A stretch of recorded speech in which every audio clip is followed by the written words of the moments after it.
Hi all, welcome to KKS kitchen. இன்றைக்கி நம்ம பார்க்க போகிறது ஒரு ஸ்வீட் வெரைட்டி. ரொம்ப நாள் ஆச்சுல நம்ம ஸ்வீட் டிஷ் போட்டு. இன்றைக்கி பார்க்க போகிறது டெசர்ட்க்கு யூஸ் பண்ணலாம், இல்லைன்னா நம்ம கெஸ்ட்டு வந்தால் நம்ம இலையிலையும் பரிமாறலாம்.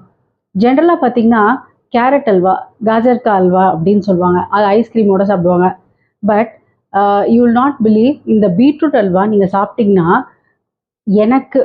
என்னோட இதில் சொல்கிறேன், கேரட் அல்வாவை விட மிகவும் சுவையானது beetroot halwa. Beetroot by itself அதுலேயே ஒரு ஸ்வீட் இது இருக்கும். அப்புறம் பார்த்திங்கன்னா நம்ம வீட்டில் பீட்ரூட்னாலே ஒரு முகம் சுவைப்பாங்க அதை சாப்பிட்றதுக்கு. அதனால தான் நம்ம நிறைய வேஸ் பார்ப்போம், இதை எப்படி பண்ணி வீட்டில் இருக்கிறவங்களுக்குலாம் கொடுக்கலாம் அப்படின்னு. அதில் உருவானது தான் என்கிட்டேருந்து இந்த பீட்ரூட் அல்வா உங்களுக்காக. பீட்ரூட் அல்வா பார்த்து நீங்கள் பண்ணி பாருங்கள். ரொம்ப ஈஸி. ஸ்டெப்ஸ் எல்லாம் ஸ்கிப் பண்ணாமல் நீங்கள் ஃபாலோ பண்ணுங்கள். பண்ணி பார்த்தீங்கன்னா உங்கள் வீட்டில் இருக்கிறவங்களுக்குலாம் ரொம்ப பிடிச்சிடும். அப்புறம் பீட்ரூட் நீங்கள் வாங்கி வாங்கி அல்வா பண்ணி கொடுக்க வேண்டியதாகிடும். வாங்க இப்போ நம்ம கிச்சனுக்கு போகலாம்.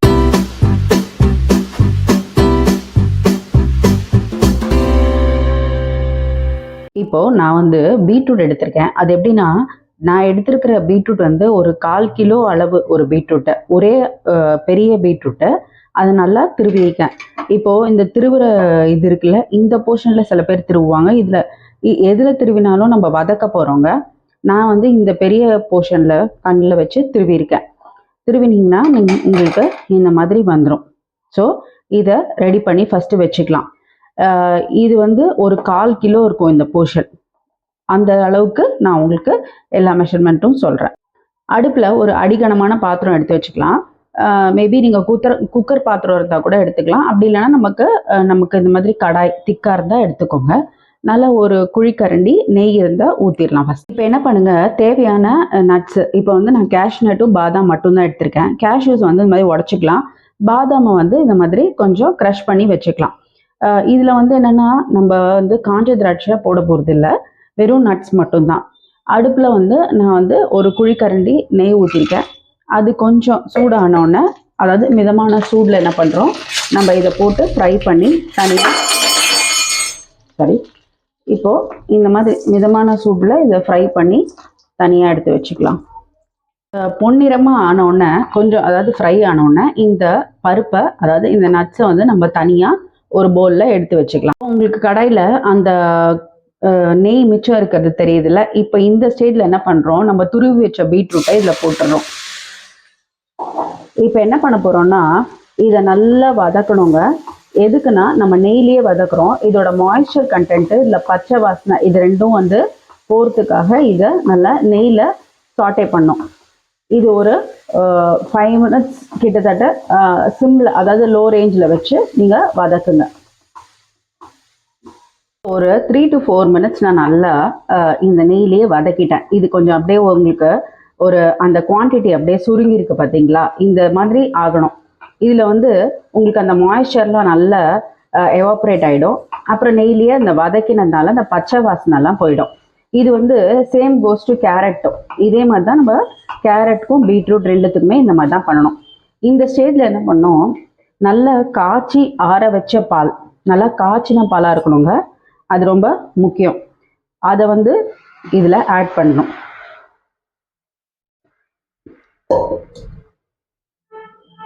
நீங்கள் நான் இதில் பாலுக்கு எந்த கமெண்ட்ஸும் கொடுக்கல. நீங்கள் என்ன பால் யூஸ் பண்ணுறீங்களோ அதை யூஸ் பண்ணிக்கலாம்.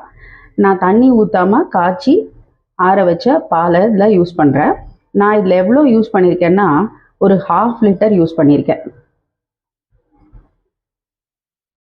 அரை பேக்கெட் பால், அதாவது 1/2 லிட்டர் பால் யூஸ் பண்ணியிருக்கேன். இப்போது இது நல்லா இந்த பாலில் குக் ஆகணும். இப்போது ஃபஸ்ட்டு ஸ்டேஜ் நம்ம பச்சை வாசனை போகிறதுக்கும் மாய்ஸ்சர் போகிறதுக்கும் நல்லா வதக்கிட்டோம். நெக்ஸ்ட் இது நல்லா குக் ஆகணும். குக் ஆகிறதுக்கு நம்ம என்ன பண்ணுறோம், பால்லையே குக் பண்ணுறோம். இந்த பாலில் குக் பண்ணும்போது சில பேர் என்ன பண்ணுவாங்க, இந்த கோவாவோ இல்லைன்னா நம்ம கண்டென்ஸ்டு மில்க்கோ யூஸ் பண்ணணும்னு நினச்சிங்கன்னா, இது நல்லா குக்காகி முடிச்சு, அதாவது லாஸ்ட் ஸ்டேஜ் இந்த பால் குக் பண்ணுற டைமில் அந்த கண்டென்ஸ்ட் மில்க்கையும் கோவாவையும் ஆட் பண்ணணும். இன்றைக்கி நான் அது போடலை, ஜஸ்ட்டு இந்த பாலில் இது குக் ஆகட்டும். நான் உங்களுக்கு இப்போ இதோட அளவு பார்த்துக்கிட்டிங்கல்ல, இது குக் ஆகிறதுக்காக நான் உங்களுக்கு காட்டுறேன். இந்த மாதிரி நல்லா பால் நல்லா சுண்டி வரணுங்க. நல்லா அந்த பால்லையே இந்த பீட்ரூட் நல்லா வெந்துடும். இப்போ பார்த்தீங்கனாலே உங்களுக்கு தெரியும், இந்த மாதிரி திக் கன்சிஸ்டன்சி ஆகிடும். அது வரைக்கும் கொஞ்சம் வெயிட் பண்ணுங்கள். நல்லா குக் ஆகட்டும். அவசரப்பட்டு நம்ம முன்னாடியே வந்து ஸ்வீட் வந்து ஆட் பண்ண வேண்டாம். இப்போ நீங்கள் கோவா இல்லைன்னா நீங்கள் அந்த நான் சொல்லனா கண்டென்ஸ்ட் மில்க் அது ஊற்றுற ஸ்டேஜ் இது தாங்க. சப்போஸ் நீங்கள் ஊற்றணுன்னு விருப்பப்பட்டீங்கன்னா இந்த ஸ்டேஜில் ஊற்றலாம். இது வரைக்கும் நம்ம பாலில் அதை நல்லா வேக விட்டு வதக்கி விடணும். ஏலக்காய் கொஞ்சம் தூவிக்கிறேன். வாசனைக்கு இது ஏலக்காய் மட்டும் போதுங்க. உங்ககிட்ட வேணும்னா நீங்கள் சாஃப்ரான் அந்த மாதிரி எதை ஆட் பண்ணிக்கலாம். பட் இல்லைனா ஏலக்காய் பொடியே போதும். நான் ரெடிமேடாக வச்சுருப்பேன். அப்படி இல்லைனா நீங்கள் ஏலக்காவை சர்க்கரையோடு சேர்த்து கிரைண்ட் பண்ணிங்கன்னா நல்லா பவுடராக கிடச்சிரும். அதை இதோட சேர்த்துக்கலாம். இப்போது இதை நல்லா மிக்ஸ் பண்ணி கொடுத்துக்கலாம். இதுக்கப்புறம் நம்ம சுகர் ஆட் பண்ணணும். சுகர் நான் உங்ககிட்ட I will leave it up to யூங்க.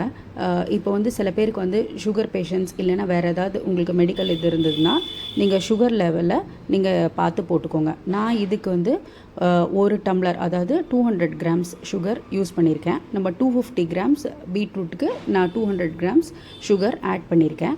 இது இந்த மாதிரி நல்லா கலரி கொடுத்துட்டே இருங்க. இது என்ன ஆகும்னா கேசரி மாதிரி கொஞ்சம் இந்த சுகர் போட்டோன்னே கொஞ்சம் லிக்விட் ஆகும்.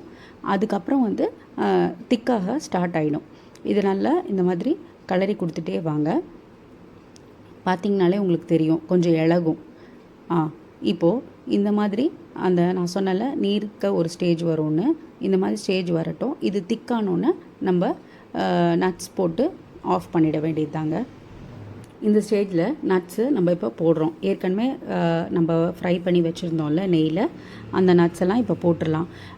ஒன்று தெரிஞ்சுக்கோங்க, நம்ம ஃபஸ்ட்டே வந்து அந்த நட்ஸ் போட வேண்டாம். ஏன்னா வந்து ரொம்ப குக்காகி நட்ஸ் என்ன ஆகும்னா அந்த க்ரன்ச்சியாக இருக்கிற டெக்ஸ்டர் மாறிடும். அதனால தான் லாஸ்ட்டு ஸ்டேஜில் நம்ம இந்த நட்ஸை போடணும். நான் ஏற்கனவே சொல்லியிருப்பேன். பார்த்திங்கன்னா இப்போ நம்ம சுகர் ஆட் பண்ணோன்னா கொஞ்சம் நீர்த்து இருக்குது. இப்போ இந்த ஸ்டேஜில் நட்ஸ் ஆட் பண்ணோன்னா இன்னும் ஒரு 5 மினிட்ஸில் வந்து இது கொஞ்சம் திக்காகிடும். நம்மளும் வந்து ஸ்டவ்வை ஆஃப் பண்ணிடலாம். இந்த மாதிரி நட்ஸை ஆட் பண்ணிவிட்டு கலரி கொடுத்துட்டே இருங்க. உங்களுக்கே தெரியும் குவான்டிட்டி பாருங்கள் எவ்வளோ வந்து ஷ்ரிங்க் ஆகிருக்கு. நம்ம எப்படி போட்டோம், அப்புறம் வந்து பாலில் குக் பண்ணோம், அதுக்கப்புறம் கடைசியில் பார்த்திங்கன்னா இந்த மாதிரி குக் ஆகி நல்லா நான் இறக்கி வச்சுட்டேன். இப்போ பாருங்கள், நம்ம இறக்கும்போது ஒரு மாதிரி லிக்விடாக இருக்கும்ல, அதுக்கப்புறம் நீங்கள் ஆற ஆற இந்த கன்சிஸ்டன்சி நல்லா டைட்டாக ஆகிடும். நம்ம கேசரி அல்வாலாம் பண்ணுற மாதிரி தான். உங்களுக்கு கலர் நல்லா தெரியணுன்றதுக்கு தாங்க நான் வேறு இதில் உங்களுக்கு எடுத்து காட்டுறேன்.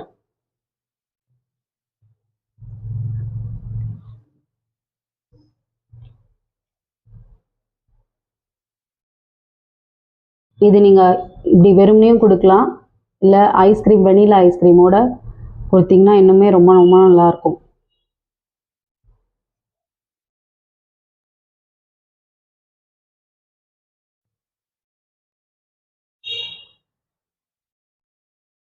இப்போது ஒரு 1/4 கிலோ பீட்ரூட் எடுத்தோன்னா நமக்கு இந்த அளவு அல்வா ரெடியாக வந்துடும்.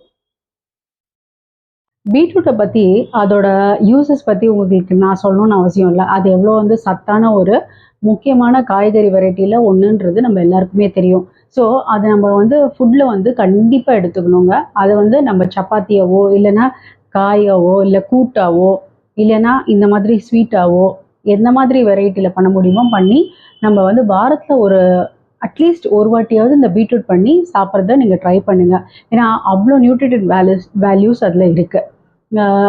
வீடியோ உங்களுக்கு பிடிச்சிருக்கும்னு நான் நம்புகிறேன். கம்மி குவான்டிட்டியில் நான் சொன்ன மாதிரி நீங்களும் பண்ணி பாருங்கள். அதே மாதிரி அந்த சுகர் நான் போட்டிருக்கிறது வந்து வீடியோவில் சொல்லியிருப்பேன். இதுக்கு என்னோட இதுக்கு நான் போட்டிருக்கேன். But if you have sugar problems like diabetic இல்லைன்னா வேறு ஏதாவது உங்களுக்கு பிரச்சனை இருந்தால் அதோட குவான்டிட்டி நீங்கள் கம்மி பண்ணிக்கலாம். அண்ட் கண்டென்ஸ் மில்க் வந்து நாட் இது கம்பல்ஷன். நான் அதனால தான் இன்றைக்கி அதை பண்ணாமே உங்களுக்கு காட்டியிருக்கேன். எவ்வளோ நல்லா வந்துருக்குன்னு பார்த்தீங்களா? I hope you all will like the video. நீங்கள் வந்து லைக் பண்ணுங்கள், ஷேர் பண்ணுங்கள், கமெண்ட் பண்ணுங்கள். வேறு ஒரு நல்ல ரெசிபியோட நம்ம வரும் வாரத்தில் சந்திக்கலாம். அது வரைக்கும் தேங்க்யூ, பாய்.